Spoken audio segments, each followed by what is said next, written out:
Michel Hersdorf, Ouais, éditeur de Noir Dessin Productions, vous sortez 2 thrillers. oui, absolument. Un thriller numéro 1 et un thriller numéro 2. Le premier ou le deuxième, c'est pareil, ce n'est pas nécessairement un choix décisif de ma part, mais celui de Aimé Leclerc s'appelle Liège envers et contre tous. Et celui de Patrick Ledent, c'est un roman, un thriller aussi, qui s'appelle Sentence ardente. Pourquoi est-ce que Noir Dessin se lance, je vais dire, dans les romans? On avait déjà commencé avec un autre auteur, mais qui était plus braqué sur ce qui était Moyen-Âge. Et ici, on a voulu absolument avoir 2 romans, 2 thrillers, 2 romans policiers qui se passent à Liège, mais à l'heure actuelle et en phase avec l'actualité. Et on a eu de la chance de trouver et Aimé et Patrick qui sont venus nous proposer leur roman et ça tombait vraiment bien. Donc là, il y a eu une belle osmose, une bonne démarche qui m'a intéressé tout de suite. Donc voilà, le seul problème, je vais dire, c'est que les auteurs étaient impatients que leur bouquin ne sorte et qu'ils ont piaffé pendant quelques mois, je l'avoue, et je m'en excuse auprès d'eux. Mais voilà, ils sont sortis maintenant et en vente dans toutes les bonnes librairies au prix de 15 €. Je vais donc commencer par Patrick Ledent avec Sentence ardente. Je vais d'abord vous demander de vous présenter quelque peu. Voilà, je m'appelle Patrick Ledent, on vient de le dire. J'ai fait carrière au chemin de fer pendant 40 ans, je suis pensionné depuis un petit mois et j'ai toujours été passionné d'écriture. Je pense que j'avais une prédisposition pour l'écriture, comme d'autres ont une prédisposition pour le dessin. C'est une chance en fait. Quand j'étais en humanité, j'étais plutôt cancre, à peu près en tout, mais pas en français. Là, j'excellais plutôt. Et alors, après, j'ai eu la chance de rencontrer les bonnes personnes. J'ai rencontré André Blavier, qui est un auteur verviétois, qui a connu Raymond Queneau, et j'ai été sous sa tutelle pendant une bonne vingtaine d'années.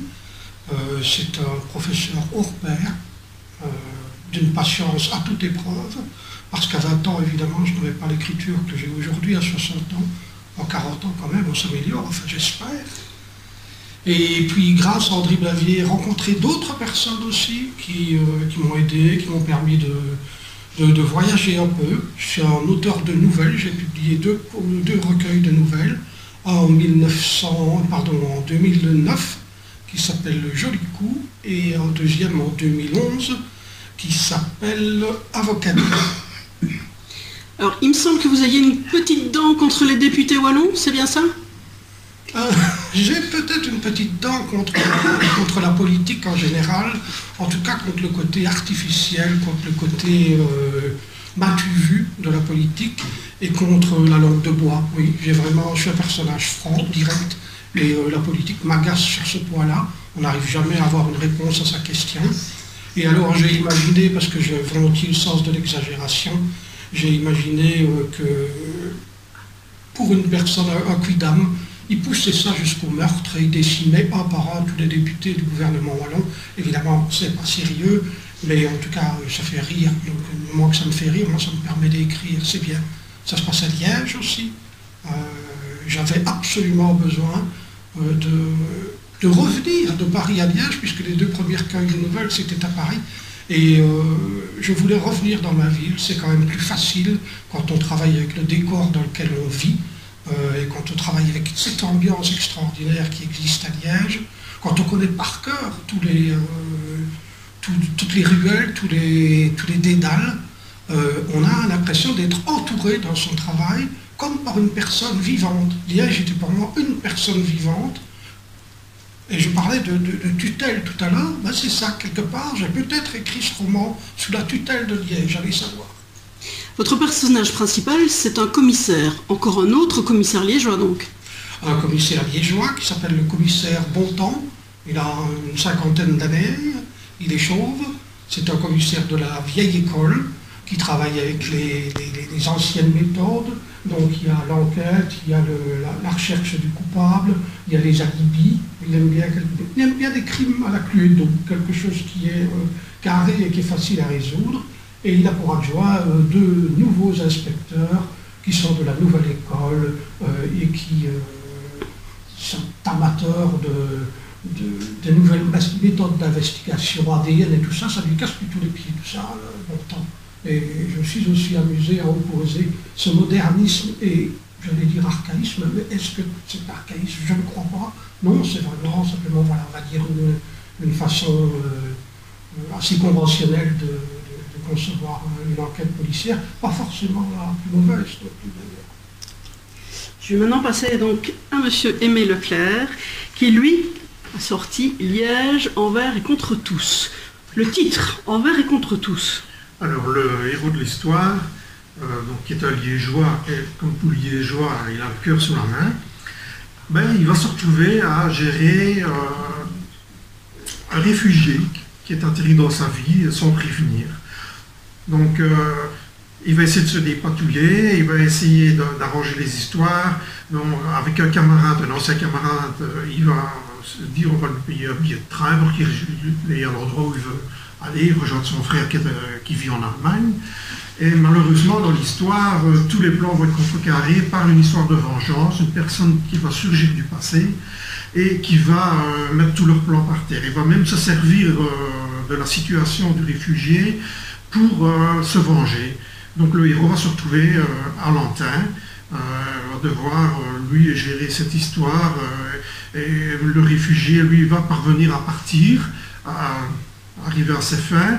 La personne qui veut lui se venger, bon, arrive à ses fins également, mais bon, le héros, heureusement, est tombé sur un avocat, l'avocat des dernières causes, celui qui défend, par exemple, les causes indéfendables, donc va lui permettre d'arriver à sortir de cette histoire. Ce qui a initié ce roman, c'est... Alors, le fond de l'histoire, donc, c'est les réfugiés syriens. Oui.